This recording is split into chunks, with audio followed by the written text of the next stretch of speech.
Um desenvolvedor de games precisa da equação vetorial da reta para poder fazer a trajetória, representada em vermelho, da aeronave que tem uma inclinação de 78 graus em relação horizontal e está inicialmente no ponto A de coordenadas 300, conforme a figura a seguir.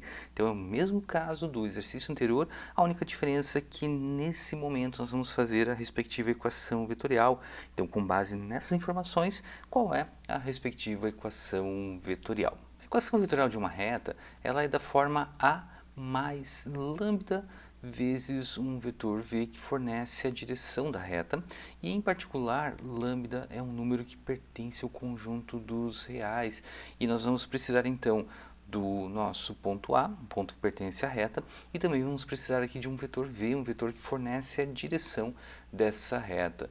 E com base então no enunciado, nós temos já o ponto A, esse ponto A é o ponto 300, e nós precisamos agora saber, né, qual é o vetor v que vai então representar a direção dessa reta. Nós sabemos que essa reta está formando aqui um ângulo de 78 graus com a horizontal, mas nós não temos informações, pelo menos por enquanto, em relação ao vetor, então nós precisamos saber qual é o vetor que está fornecendo então a direção dessa reta, podemos chamar então de v esse vetor. Nós sabemos então que a inclinação desse vetor corresponde a 78 graus, e com base então nessa informação nós vamos definir então quais são as componentes do vetor v.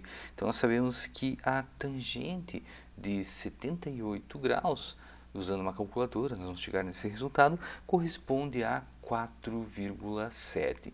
E se a tangente corresponde a 4,7, nós podemos pensar assim: nós temos então um triângulo retângulo, nós temos então nesse triângulo retângulo a hipotenusa como sendo o nosso vetor, então vamos chamar aqui a hipotenusa de v, vai ser o vetor v.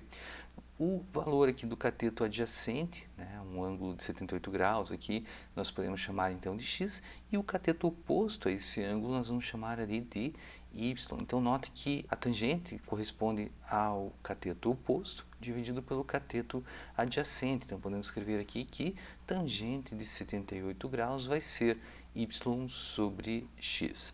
Sabemos também que a tangente de 78 graus corresponde a 4,7. Então, o resultado dessa divisão, y por x, por mais que nós não saibamos ainda quem são esses elementos, mas essa divisão corresponde a 4,7. Então, nós podemos substituir, no lugar de tangente de 78 graus, vamos colocar 4,7. Então, 4,7 é igual a y dividido por x, onde essa divisão corresponde a 4,7. E uma das formas, uma forma mais intuitiva, seria pensar assim: o que é o 4,7? 4,7 é a mesma coisa que 47 dividido por 10. É a única forma de representarmos 4,7? Não, mas é a forma mais intuitiva. Então, o que nós pensamos? Nós vamos tirar a vírgula, então 4,7 a gente escreve como sendo 47. Como tem uma casa depois da vírgula, a gente vai colocar aqui o número 10. E aí nós temos aqui essa equivalência.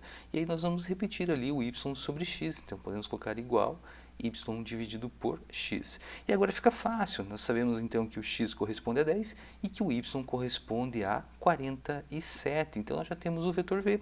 As componentes então desse vetor são dadas da seguinte forma: o vetor v então é o vetor onde o x é igual a 10 e o y é igual a 47. E para esse vetor então, onde o x corresponde a 10 e o y corresponde a 47, nós vamos ter então a mesma direção que a direção da reta R, então nós temos já o vetor que nós estamos precisando.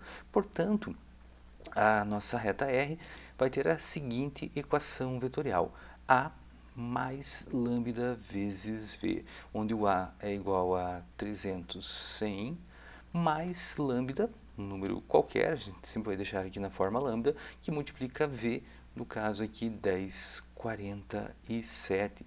E aí nós colocamos aqui que lambda pertence ao conjunto dos reais, e essa então vai ser a equação vetorial da reta que está representando então a trajetória dessa aeronave.